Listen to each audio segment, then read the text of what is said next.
Bergkamp. Dennis Bergkamp. Perversie, ja! Ja! Ja! Daar is hij. Ja! Ja! Daar is Klaassen, goal! Hello and welcome to podcast 58 from Football-Oranje, your home of Dutch football. I'm Michael Statham and I'm with Mike Bell today to talk everything Dutch football from the Eredivisie to the Dutch national team. You're listening to us on either YouTube, SoundCloud, iTunes or Football Nation Radio. Please continue to show us your support. We really appreciate it and it helps us continue to grow if you're liking, subscribing and sharing our podcast with your friends. Mike, we had big news this week. There was a Netherlands squad announcement for the upcoming games in September.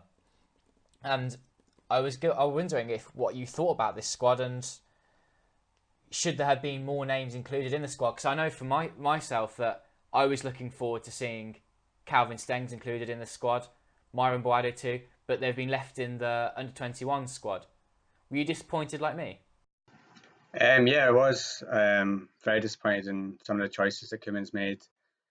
It's understandable going by what he said in the past about wanting to keep the same squad together, keep it tight-knit, go with the same names that he's really gone with in the past and the ones that have got us to the stage where Netherlands are back to being close to competing with some of the best nations in Europe. But if you look at some of the selections, they don't make sense to me. Like Joel Veltman, I don't think you'd find many Ajax fans that have said that he's had a great season so far. It's been disappointing for me, and the fact that he just finds himself back in a Netherlands squad after 4 or 5 games this season that he's not really looking great is worrying for me, especially if he's a cover at right back or a centre back. And I know he might fall out because it's only a provisional squad, but I don't see the reason why Koeman's picked him. And the same goes with Kevin Strootman, who's been awful for club and country for the past few years and just keeps getting picked. And you want to see some of these younger players get a chance. Like Toon Koopmeiners, for me, he's been excellent for AZ so far this season. He could come in and he could take Strootman's place. He might not play, but at least he gets the experience. He can train with the players and Koeman can get an eye on him, see if he's ready for potentially Euro 2020 or after that. And yeah, it's just a bit of a boring squad for me. Daniel Malen's been excellent for PSV so far this season. He definitely deserves to be in there, but I wanted to see some new faces, and yeah, we just didn't really get that. We just got a bit of the same old, and it's a bit worrying because I don't think that there's many players in great form so far that would really get me excited to say that we're going to really challenge Germany away from home. I see your opinion, Mike, and when I originally tweeted a reaction to this, at first I was really really disappointed that there were no big young players that are coming through. For example, these RZ players. But then I took a moment and realised that these are 2 big Euro qualification games. It's Germany away and Estonia away. I'm not sure it's the right place for playing debutants. We saw what happened with Matthijs de Ligt when he was given his debut at 17, and it spelled disaster for him. So actually, is Ronald Koeman, is there more to it than we can see? And Ronald Koeman selecting, for example, Strootman, Konkolo as well, who I don't think is on the best of form. He's playing the Championship with Huddersfield. He's selecting these players perhaps because he knows them well, but also because they might be offering something around the squad in general. Isn't that more pragmatism from Ronald Koeman? You could say it like that, but I mean, picking players who are not informed just because you know them isn't really a great tactic, because the form's not exactly just going to improve overnight just because he's in the Netherlands squad. And you want to see the best players in the best form called up to the national teams. You want to see players playing with confidence, and you can't say Congo, Strootman, these players are playing with confidence at the moment or not. And it's not going to change if we get walloped by Germany, because these are the options that he has on the bench. These fresh legs, these fresh faces, these ones that have something to prove and have done well for AZ. I just think there's a bit of not like a divide, but in the Netherlands you see players from PSV and Ajax. If Boadu was doing what he's doing now in a PSV shirt or an Ajax shirt, he'd be in that squad right now. I think there's just a bit of bias that it's an AZ Alkmaar player, and these aren't seen as at the level of an Ajax and PSV at the moment. So I think if you put Stengs, Koopmeiners or Boadu in a PSV shirt to be in the squad, and I don't think that's right. I think it should be best players picked up on form. It should well be that players are picked on form, yeah, rather than their reputation in the past. And there's more to it than that as well. There's Diego Bisesvar. He's 31, but he wasn't picked for this national team squad either. It was a question from Mike. Thank you to everyone that sent in their questions on Twitter. There's more and more questions coming all the time. We really appreciate them coming in. And Mike said on Twitter, despite his age, Diego Bisesvar doesn't deserve a chance. Ronald Koeman gave it to Ruud Vormer on multiple occasions in the past, didn't he? I agree with you, Mike, and he's looked to Belgium in the past for other Dutch players. Why not Greece as well and Bisesvar? Not for me. I think you can have 2 good games, but Bisesvar, he's not done it over a whole season that Ruud Vormer did. He was a shining light in the Club Rouge side that won the league. He was, player of the season. He was scoring 20, 30 goals. He deserved his call up because he earned it. 2 games against Ajax where he scored a couple of goals doesn't automatically entitle you to a Netherlands call up. And at 31, he's been a bit of a journeyman around his career and he's not really done much so far. So, I mean, if Koeman called him up after 2 good games, I don't think many people would have understood it, and I wouldn't have understood it over somebody like a Stengs or a Boadu who has his whole career ahead of him. Why would you go for someone that's 31 just because they've scored 2 goals? Good point. And there's 2 more questions here relating to the striker issue with the Netherlands, which is a common theme in our podcast sometimes. But the situation, the climate keeps changing on who could be the striker for the Netherlands. For example, Stan asked, do you think Marlon or Boadu is better suited to play as a number 9 in this Netherlands side? We also had a question from Espreme Alaranja. That's my awful Spanish accent. Does Aranja really need a striker? If it does, who? Weghorst, Luc de Jong, or even Marlon Boadu? Who is the best option at the minute, Mike? And out of those young strikers, we've seen Marlon Boadu, Daniel Marlon. Who could be the long-term answer? For me, I'm really excited to see Marlon in a Netherlands shirt. I think he's got something that Netherlands attack doesn't really have at the moment, and that's just blistering pace and the ability to just breeze past defenders. He's a bit of a bully as well, and I think that's going to be something that Netherlands can use to their advantage in these upcoming games, especially against teams like Estonia, away, Northern Ireland. These tight defences, somebody that's got just that little bit extra about them, like a Marlon, who can bully a defender out of the way, can really breeze past them. Whereas, Memphis Depay, Steven Bergwijn, Quincy Promes, Berghuis, they're great on the ball, they're great dribblers, but they've not got that really, really fast pace that Marlon has. And I'm hoping that he stays in the squad and he could be an option for Koeman. I can even see Koeman playing him on the wing. He's done it for PSV before this season when Luc de Jong was still there. Marlon was on the wing. Use his pace to really trouble upcoming games. I think Boadu is a huge talent. I'd like to see him in the squad. He's quite similar to what Memphis Depay and Marlon would be, whereas a Weghorst or Luc de Jong is basically, if you're losing, you throw him on in the last 20 minutes. He's a big guy in the box, try and get crosses to. I think Koeman said that in the past about why he doesn't pick both Luc de Jong and Weghorst. It's basically because they're the same type of player and he doesn't want 2 of them in the squad. I think right now, Luc de Jong's had an okay start in Spain, but Weghorst has already scored in the Bundesliga, and I think that one day he's got to be given a chance if he keeps scoring in Germany. I don't know why Koeman doesn't give him a couple of games, because he's going to start with Memphis Depay. He's going to be the starting striker for the next 2 games, and maybe just bring Weghorst in and see what he does off the bench, because they know what Luc de Jong can bring to the squad. Memphis Depay for me has always been someone who I've really enjoyed seeing in the striker's position, and I'm not sure it's something Ronald Koeman's going to change, rather unfortunately, because it would be nice to see the Netherlands try something a little bit different, particularly when you can see that Wout Weghorst has made such a good impression in the Bundesliga.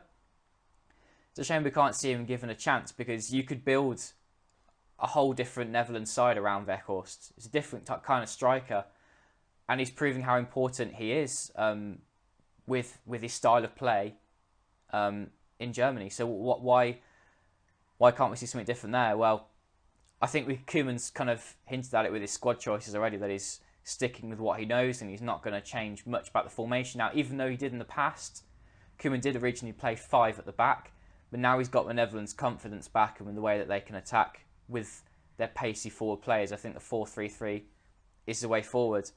We had a question about this actually, about whether the 4-3-3 away from home, I think this is relating to a Germany away match, is realistic. Can the Netherlands play that 4-3-3 again away at Germany, or will they have to try something different?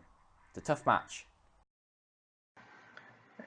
It is a tough match for me, and Koeman, he really championed that 5-3-2 before Van Gaal took it to the World Cup in 2014. He was doing it with Feyenoord back then, and he knows our system very well.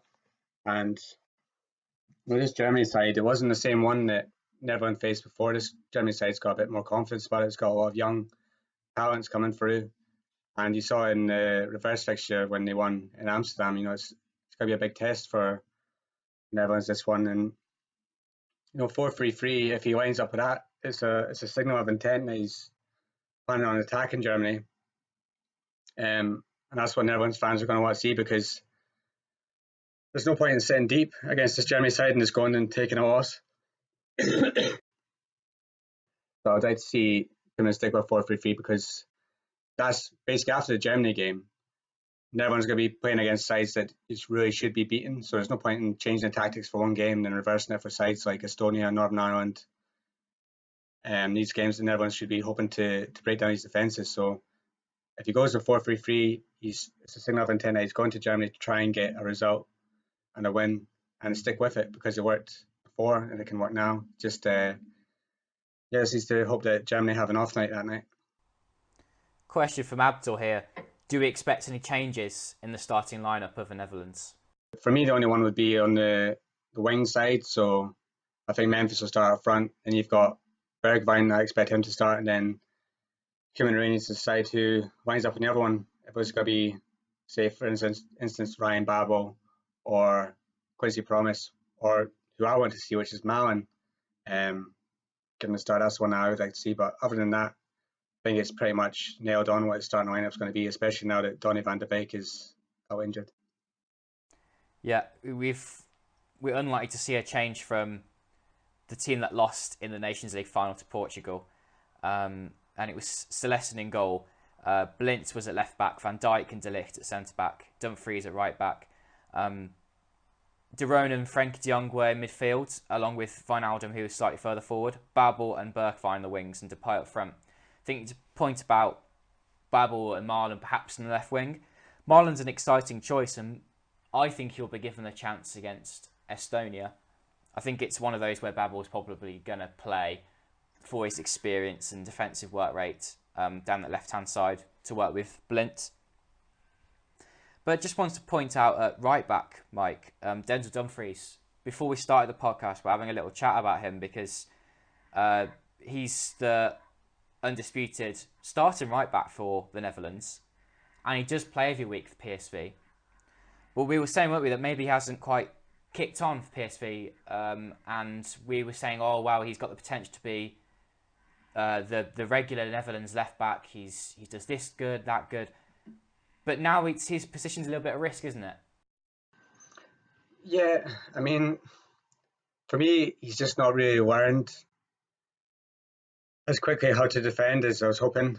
He's great going forward. He likes to burst into the box. He scores goals for PSV, and his link-up play on the wing is great, but he gets caught out of position too much for me, and that's my big worry, is that he leaves gaps in behind him, and against a side like Germany, who have quick players and smart players, they might notice that and exploit it. We've seen it happen for PSV this season already.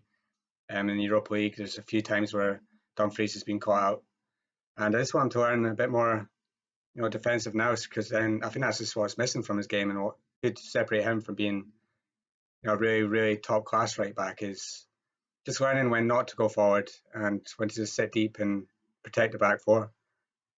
But Koeman has the options now. He's got Hateboer. We'll see how he starts the season with Atalanta. And Rick Karsdorp's now back at Feyenoord, so I think eventually he will become an option on the right hand side. Karsdorp's an interesting option. I just want to go back on the point about Hartlepool. There's a question from Muayad, and he said Hans Hartlepool is much better than Denzel Dumfries. Why is he not given enough playing time with the Netherlands?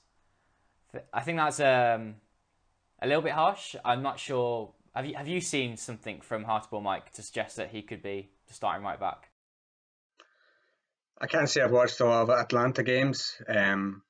He gets sometimes rave reviews for them and scores goals for them, but when he plays for the Netherlands, he's just been really poor. And there's nothing that I've seen while he's in an Oranje shirt that tells me that he's better than Dumfries, going forward or at the back. So right now, I would have to go with Dumfries, but yeah, I'm not an expert on Atalanta, so I don't really know how he plays for them. But from what I've seen him in a Netherlands shirt, Dumfries is definitely more of an option for me.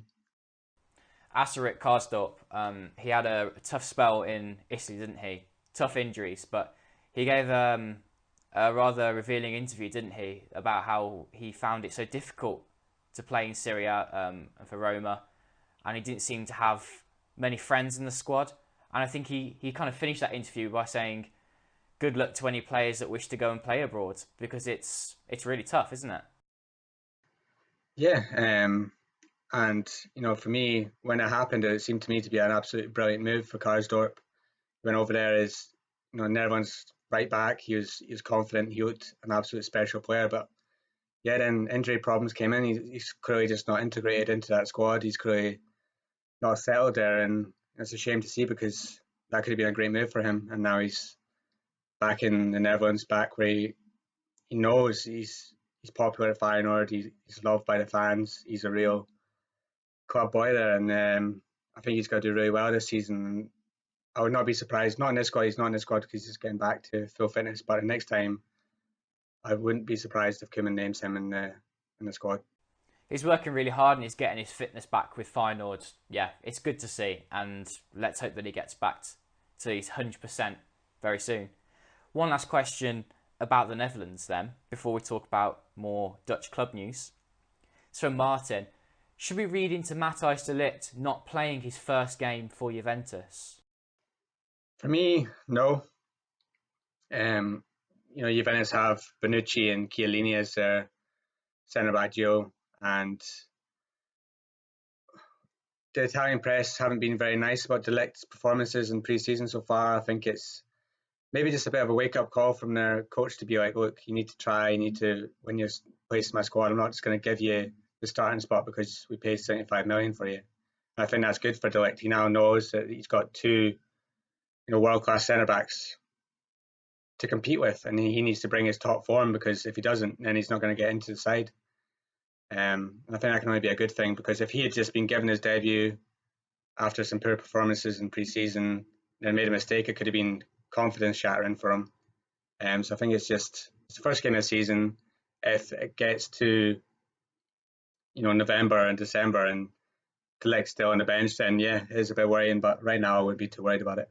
Yeah, it's really early days for de Ligt, and I'm sure in good time he's going to be a regular for Juventus, and he's going to be standing out on the big stage very soon. Let's go on to club news. We've got a few things to talk about. A lot of people sent some questions in about RZ, things about Ajax, Europa League. We've got some things about the Eredivisie as well, including RKC, who've come up, new promoted team. I think let's start by talking about some of the Europa League results this week. If you're listening to this and these results have already happened, I think we can safely say, hopefully though, that PSV and Feyenoord are safely through to the group stages of the Europa League, which is good news for Dutch football. But Ajax having a tough time against Apoel. What was the issues there with Ajax? And on Twitter, for example, after the game, I was quick to perhaps point the finger at Martinez, new centre-back, because he's been given rave reviews by some. I know you're a fan, aren't you, Mike? And there's many things that I can see about Martinez which I really like. But I think he's better suited to a defensive midfield position or a left-back position, particularly in defensive midfield, which at the minute I think Ajax are lacking. They're really missing Frenkie de Jong, but also in defence, they're really missing de Ligt, his big physical presence. Do you agree with that assessment, Mike? And Can you defend Martinez? Yeah, I can. I think that if you look at the Ajax side that drew that game, the biggest problems for me were Joe Veltman and Marine in midfield. Martinez, for me, he's like a raging bull, and I like that. He's quick to snap into tackles. He gets himself about, and he's an all-action centre back. And I agree that coming towards once Edson Alvarez is fit, I'd like to see him in the centre back positions, and I really like Perez. But until Martinez can go into different positions, I think that he wasn't the problem. I think it was Joe Veltman beside him is really poor. And I said earlier on, I don't understand why he's in the Netherlands squad. He's lacking pace, lacks height, he lacks everything to be a good centre back. And Martinez is sometimes having to cover for him, might sometimes come out of position. I agree that Martinez could go into the defensive midfield part. And he could even switch him with Daley Blind, put Daley Blind in the centre back position next to Alvarez or Skurs, move Martinez a bit forward. He might be a bit more all action. But I just think that Ten Hag's not got his selection right, and it's because Veltman plays and because Marine plays. Them two players so far have been awful for me this season, and they're really lacking in midfield because Marine was meant to be the replacement for Frenkie de Jong. And then you had Karel Eiting, who was meant to be coming into the side, but he's now injured. On Karel Eiting, though, he's a player that's been injured for so long, and people seem to be asking us all the time, when's he going to be back? And there's still not a lot of news, is there? No, he's got a knee injury, and he was close to coming back, but then suffered a relapse with it. And there really isn't really a comeback date on it.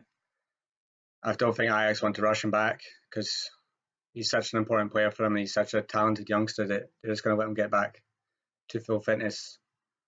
But if I was Ten Hag right now, there's still 6 days left in the transfer window, I'd be urging Mark Overmars to try and sign another midfielder because right now it's early days, but from what I've seen of Marine, he might go down as another Magellan in the future. I know that there's a report already out there they're trying to sell Magellan after, 6 months because he's just not turned out to be the player that they thought they were getting. And right now, Marine looks in that mold as well. He's still young, but for what Ajax need and what Ajax expect, he doesn't look up to the scratch. And yeah, if Ten Hag plays again with the same 11, I can see Ajax struggling again in midweek. I really hope he changes it. And the fact that Van de Beek is out injured as well is another blow. But I think he will make changes. I think Mizraoui will probably come into midfield. Dest will play it right back. And hopefully, I'm hoping that Ziyech replaces Van de Beek in the midfield and he either goes with Promise on the wing, Tadic in the middle, or brings Huntelaar into the side because I think Huntelaar has been excellent so far this season from the cameos from his bench. So he scored 4 goals. I'd like to see him get a start because I think he deserves it. I agree with all those suggestions, Mike, about changing the Ajax system, playing Ziyech in the 10, giving Huntelaar a chance. All things I agree with. But yeah, we've still got loggerheads with Martinez in defence. Let's just see what happens with that centre-back partnership because it's changed so often already this season, and we haven't even seen the debut of Edson Alvarez, who is meant to be the replacement for De Ligt, that centre-back, that Mexican centre-back that we think will end up standing out this season. But yeah, he still hasn't received his debut. And at the minute, I think you've got to look at Perskers to be put back in centre-back because even though, yes, he makes a mistake every now and again, he does have that passing ability which Martinez possesses. But yeah, he's also physical and wins those aerial duels that at the minute, Martinez and Veltman together, it isn't working because it can be carnage in the box when a set piece is put in. They're a very small side, Ajax, and it's evident when they put in a corner for the attacking end because no one can really attack them. There's not enough height, not enough strength to win those aerial duels. But yet when they play on the floor, that is their strength, and of course, that's what I think will see Ajax through to the Champions League group stages in the end on Wednesday. And yes, we had a couple of questions about Ajax's team. I think, yeah, I agree with Mike. I think Ziyech should come into midfield to replace Van de Beek. Let's go on to talk about RZ. So they had a 1-1 draw with Antwerp. on Thursday. Hopefully, again, they make it through to the group stages of the Europa League, but it's a very tough match to get through. Again, what did you think about the young talents that AZ have? They've got Stengs, they've got Bawadu, they've got Coat Miners. How did you think they performed on Thursday?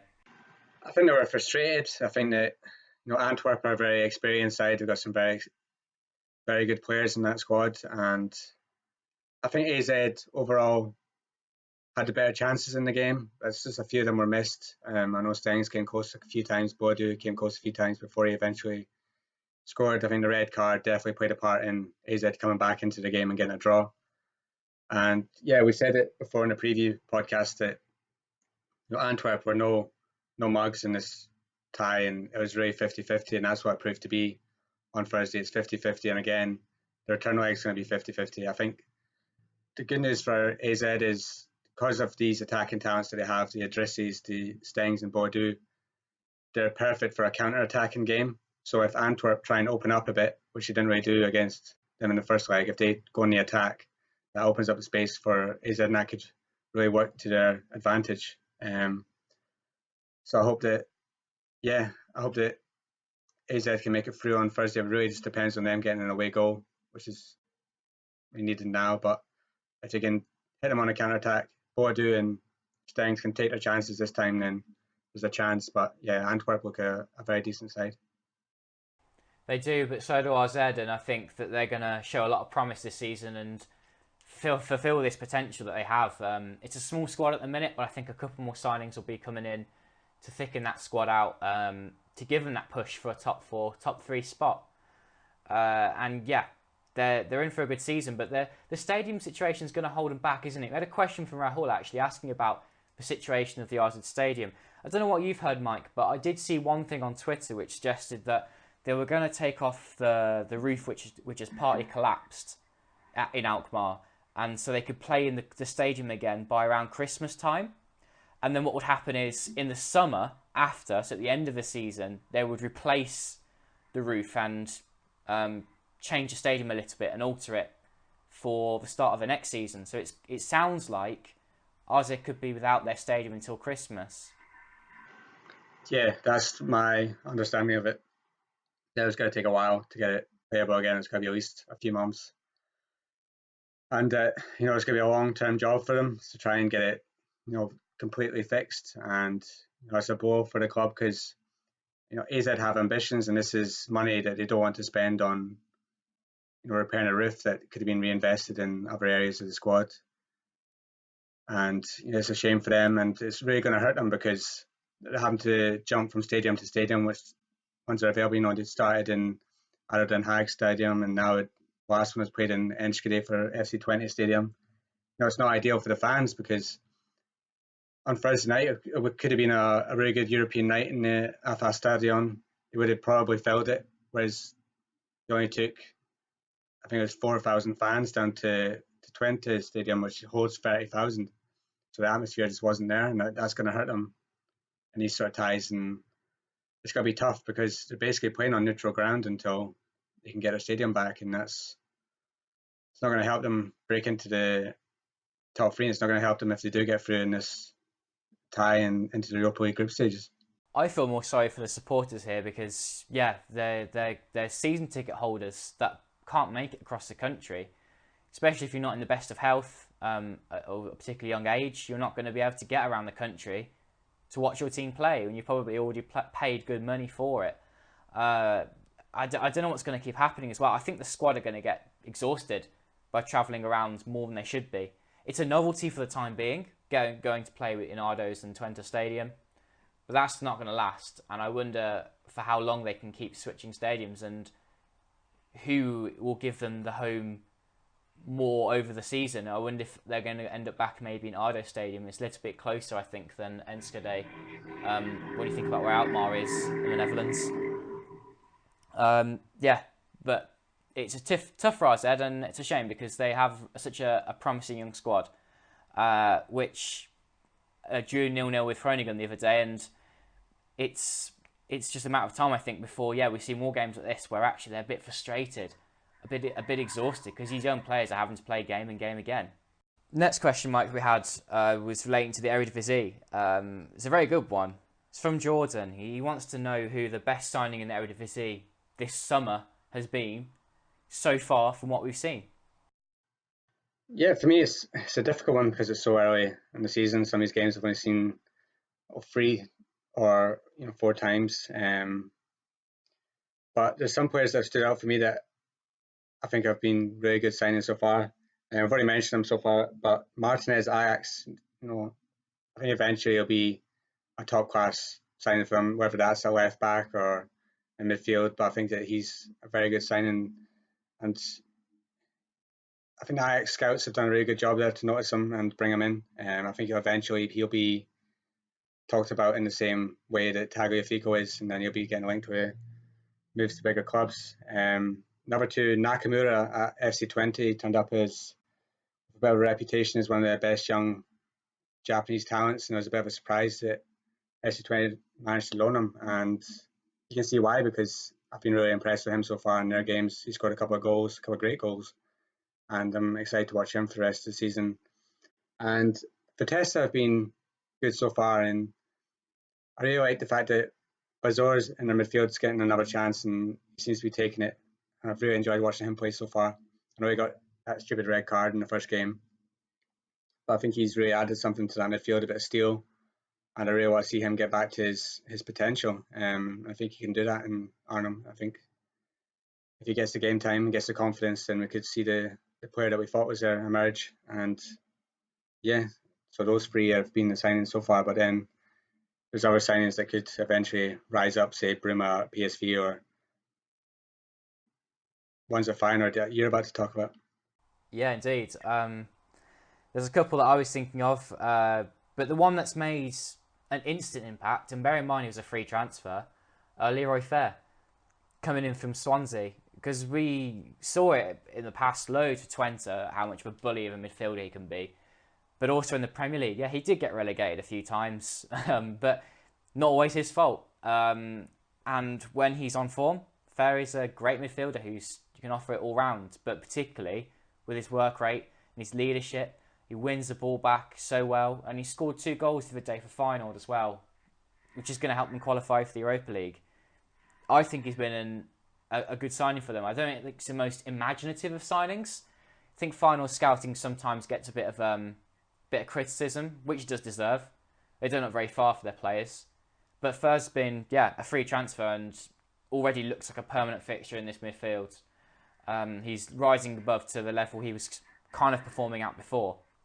When he was at Swansea, there was a clause in his contract, a little bit like Luciano Narsing, who's also at Feyenoord now, where they weren't really allowed to play many more games for Swansea because they would have been owing more money to their previous clubs. So it ended up with the 2 of them being out of favour and losing match fitness, which they're now regaining with Feyenoord. Another one as well was Willem II's permanent signing of Vangelis Pavlidis. And I think that, we were saying what we might just before the podcast actually, that does he count? Because he was on loan at Willem II last season, but now he's signed permanently this summer. I guess it does count as a signing, and 4 goals in theory, only 2 games it was. He's looking like he'll be the answer in for a striker for Willem II after they've lost Isaac, but also Franz Sol in the past. Yeah, he looks like the new guy up front. Another Eredivisie question was from an account called Stanley Cup Champion Grant. Will RKC Volwijk survive this season? And so far in this evidence, I know before the season started, Mike, we both thought that RKC would finish bottom of the table. 1 point from 4 games. Still think the same? Yeah, they're not staying up. I watched them against ADO Den Haag today, and they were awful. They had nothing. This ADO Den Haag side's awful as well, and they managed to win 3-0 at RKC. I think Dylan Vente is a good signing for them. I'd like to see him get some confidence and prove me wrong that he's going to be a top talent for Feyenoord. But they only brought him off the bench, like 12 minutes to go, already losing 2-0. He couldn't really do much with that. I think that their squad looks weak, their defence looks very weak. They scored a really good goal against FC20 last week, and they got him a draw. I think a lot of people saw that goal on Twitter and were impressed with it, saying, is this Barcelona or is it RKC? But yeah, I mean, they can play some good football at times, but just defensively they look a shambles, and I can't see them staying up at all. No, neither do I. And there are a few poor teams in the Eredivisie. I think there's less poor teams than last season in the Dutch league.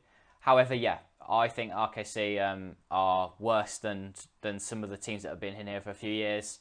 And yeah, that Ardo result kind of exemplifies it. The fact that they've lost to a particularly poor team 3-0. That it doesn't look good for them. And I think ones that would stand out for me are Sparta and Twente, that both come up and had really good promising starts to the season. Sparta in particular. But Twente also seem a solid side. They did hang on for a draw against Heerenveen the other day. But yeah, I think they were in for a good season. I still think they'll be challenging for a top half position because they've got some good attacking players that seem to be taking the chances that they get. Sparta Rotterdam, for me, I've raved about them on Twitter because they're basically one of the best young sides to watch for me in the league. They've got so many young attacking talents. They've just added Joe Perot on, the one from PSV, the striker, who's got a big reputation, signed a new contract this summer, even though Juventus are trying to get him for their under-23 side. I'm really excited to see him in the Eredivisie getting game time, because he could be eventually the answer for Netherlands' striker problem in a few years' time. Then you talk about Dervisoglu, Harui, you've got Dante Rigo on the bench. There's so many youngsters that yeah, I think that they're going to survive so easily, and I think even mid-table, even higher, because they've got a squad that is going to cause teams a lot of problems this season. One last thing I think we can talk about on this week's podcast is the rather raucous introduction of Lee Cattermole to Dutch football. He had a great debut, didn't he? He helped. He came off the bench, helped Utrecht win. Helped VVV win 2-1 at Utrecht. Yeah, typical performance. Getting yellow card and tackling, and yeah, he's just getting on players' backs, wasn't he? Elbows and faces, all sorts, and it's just so refreshing for Dutch football, isn't it, to have not just a person from abroad coming to the league, but the fact that it's Lee Cattermole. He's got his reputation of just being such a tough tackling midfielder. Yeah, he definitely put himself out when he came on. I think he's going to end up being a crowd favourite in Venlo. I can see the fans loving him because he is just an all-action tackler. Basically, just runs into players, doesn't really care, just put his foot in. They got booked for a cheeky elbow today. And yeah, I mean, he's a personality on the pitch, and that can only be good for a club like VVV who don't have much money, that they can attract a player like this who has so much experience, and he's only going to help them going forward, because I had VVV down as one of my favourites for relegation this season, but I think they've been impressive so far. They've got a couple of good youngsters coming through, and with Lee Cattermole to add some experience to their midfield, it could be all right. Yeah, and one of those youngsters you were alluding to there, Cattermole gave him a big pat on the back at half-time. Evert Lindhorst, 19 years old. He's one of the players I was thinking might stand out this season. If you haven't watched it yet, check out our YouTube channel. There's top 10 wonder kids to watch this season. I didn't include Lindhorst in that top 10, but I did give him a mention in the video because he's playing regular games for VVV and scoring goals. And with someone like Cattermole, he might not want to learn too much about how to play football from Cattermole. But if you've got someone who's a leader who can motivate him just to keep going and keep working hard, that's really important in a team. Yeah, I mean, he's only 19 years old, midfielder. They got him from the PSV Academy. There's 3 goals already this season. And, clubs like VVV aren't known for having great academies, and they don't really bring through a lot of young talents. But yeah, he's an exciting one. And it could be a much better season for VVV than I predicted. Indeed. Mike, thanks very much for joining me on this week's podcast, and we hope to have one out again next week. No worries. And hopefully, yeah, we'll have a good week ahead for Dutch teams in Europe, and we get some more news ahead of the Netherlands games in September against Germany and Estonia. Until then, have a good time. Dat is Bergkamp! Dat is Bergkamp! Perversie, ja! Daar is hij! Ja! Ja! Daar is Klaassen, goal!